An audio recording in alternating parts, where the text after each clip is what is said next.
Sobat TML, kami hadir lagi untuk berbagi inspirasi metode terapi autisme alami alias metode TML tumbuh. Kami paham, nggak semua keluarga punya akses ke terapi autisme yang memadai. Justru itulah alasan video-video TML dibuat untuk menemani langkah kecil ayah bunda autisme dari rumah masing-masing. Kali ini, kita akan bahas salah satu gerakan latihan penting dalam terapi autisme, yaitu melatih keseimbangan tubuh. Tanpa berbasi-basi, yuk kita lihat praktek latihan keseimbangan untuk satu orang siswa selama beberapa hari. Kami nggak langsung pakai titian tinggi, tapi mulai dari yang rendah dulu. Bisa dilihat bahwa gerakan kaki siswa masih sering oleng dan belum lurus. Tenang aja, otot manusia punya muscle memory alias memori otot. Kalau dilatih setiap hari, pasti lama-lama jago dan seimbang. Oke, lanjut naikin tantangannya. Kita ajak siswa untuk naik titian yang lebih tinggi dan bulat. Tapi masih digandeng ya, karena siswa ini belum terbiasa dengan titian setinggi dan sebulat ini. Walaupun masih canggung, otot anak sudah merekam dan menyimpan gerakan ini loh. Tinggal dibikin rutin supaya jadi muscle memory aja. Hari berikutnya, coba nggak digandeng. Kalau anak nampak oleng, wajar banget kok. Ini kan gerakan baru. Ototnya belum belajar menyesuaikan dengan gerakan ini. Sistem vestibular alias indera pengatur keseimbangan tubuhnya masih ngerasa ini gerakan asing dan mungkin juga menakutkan. Nggak apa-apa, digandeng aja. Kasih waktu biar ototnya merekam gerakan baru ini jadi memori otot. Nanti bakalan kami jelasin kenapa otak kita bisa merekam memori otot. Hari berikutnya, siswa latihan lagi tapi digandeng sama temennya. Tahu nggak kenapa?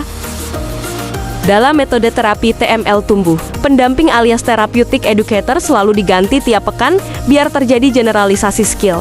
Malah kadang siswa didampingi sama temannya sendiri loh. Tujuannya biar siswa nggak ketergantungan alias cuma bisa perform dengan baik di satu pendamping aja. Pertemuan berikutnya dengan pendamping lain, langkah siswa mulai stabil dan tenang. Bahkan di hari berikutnya, cara berjalan siswa mulai lebih cepat. Ototnya sudah mulai merekam memori gerakan. Karena latihan ini selalu diulang setiap hari.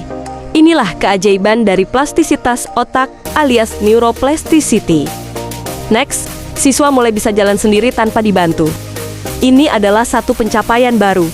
Makanya siswa tersenyum senang dan lebih percaya diri akan kemampuannya. Besoknya terlihat bahwa siswa nggak digandeng lagi, melainkan hanya dipandu dan disentuh sesekali. By the way, kalau kita melatih tubuh anak bergerak secara berulang dan terarah, kita sebenarnya sedang membentuk ulang jalur saraf otak mereka dari luar. Karena saraf manusia tipis sekali, dan sampai saat ini, belum ada alat yang bisa mengubah jaringan saraf otak manusia. Jadi, saat anak latihan keseimbangan secara konsisten, otaknya sedang memperkuat jalur-jalur saraf yang dibutuhkan untuk mengatur gerak tubuh. Inilah yang disebut sebagai neuroplasticity tadi. Dan kalau misalnya anak kembali harus digandeng, nggak bisa jalan sendiri lagi, it's okay. Proses pembentukan jalur saraf gerakan baru di otak butuh proses dan waktu. Lakukan aja secara konsisten, kadang gandeng, kadang lepas sedikit, sampai anak bisa konsisten jalan sendiri. Gimana? Seru kan ngelatih anak autistik? Jangan lupa like, subscribe, komen, dan share video ini kepada yang membutuhkan. By the way, siapa nih yang mau mendalami metode terapi autisme TML? Hasil riset dan pengembangan TML selama 20 tahun lebih loh. Kalau mau, tulis aja Tota di kolom komentar ya.